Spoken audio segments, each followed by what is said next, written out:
IMA ಹಗರಣ ಇದರ ಬಗ್ಗೆ ನೀವೆಲ್ಲರೂ ಕೂಡ ಕೇಳಿದಿರಿ. ಐಎಂಎ ಹಗರಣವನ್ನ ಪವರ್ ಟಿವಿ ಹೊರಗಡೆ ತಂದಿತ್ತು. ಇದರ ಸಂಬಂಧ ಕಂದಾಯ ಸಚಿವರು ಮಹತ್ವದ ಸಭೆಯನ್ನ ನಡೆಸಿದ್ದಾರೆ. ಐಎಂಎ ಹಗರಣ ಸಂಬಂಧ ಕಂದಾಯ ಸಚಿವರು ಮಹತ್ವದ ಸಭೆ ನಡೆಸ್ತಾ ಇದ್ದಾರೆ. ರಂಜಾನ್ ಹಬ್ಬಕ್ಕೂ ಮುನ್ನ ಹಣ ಕಳ್ಕೊಂಡವರಿಗೆ ಪರಿಹಾರ ಕೊಡಬೇಕು ಅನ್ನುವಂಥ ನಿಟ್ಟಿನಲ್ಲಿ ಚರ್ಚೆ ನಡೀತಾ ಇದೆ. ನಿನ್ನೆ ನಡೆದಂತಹ ಸಭೆಯಲ್ಲಿ ಸಚಿವ ಕೃಷ್ಣ ಬೈರೇಗೌಡ ಭರವಸೆ ಕೊಟ್ಟಿದ್ದಾರೆ. ಐಎಂಎ ಆಸ್ತಿಗಳ ಹರಾಜಿನಿಂದ ಬಂದಂತಹ ಹಣದಲ್ಲಿ ಸಂತ್ರಸ್ತರಿಗೆ ಹಣವನ್ನು ವಾಪಸ್ ಕೊಡಲಾಗುತ್ತೆ.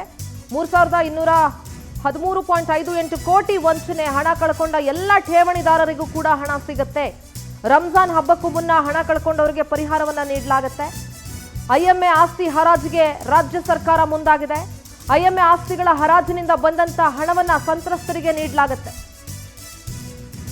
3213.58 ಕೋಟಿ ವಂಚನೆ ಪ್ರಕರಣಕ್ಕೆ ಮುಕ್ತಿ ಸಿಗುತ್ತಾ? ಹಣ ಕಳ್ಕೊಂಡಂತ ಎಲ್ಲ ಠೇವಣಿದಾರರಿಗೂ ಕೂಡ ಸಿಗುತ್ತೆ ಹಣ.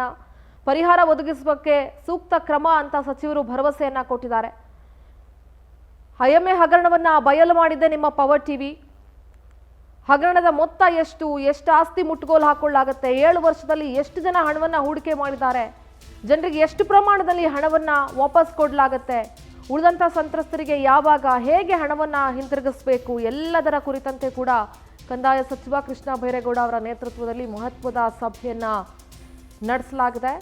ರಂಜಾನ್ ಹಬ್ಬಕ್ಕೂ ಮುನ್ನ ಸಂತ್ರಸ್ತರಿಗೆ ಹಣವನ್ನ ನೀಡಲಾಗುತ್ತೆ ಅಂತ ಭರವಸೆಯನ್ನ ಕೃಷ್ಣ ಬೈರೇಗೌಡರು ಕೊಟ್ಟಿದ್ದಾರೆ.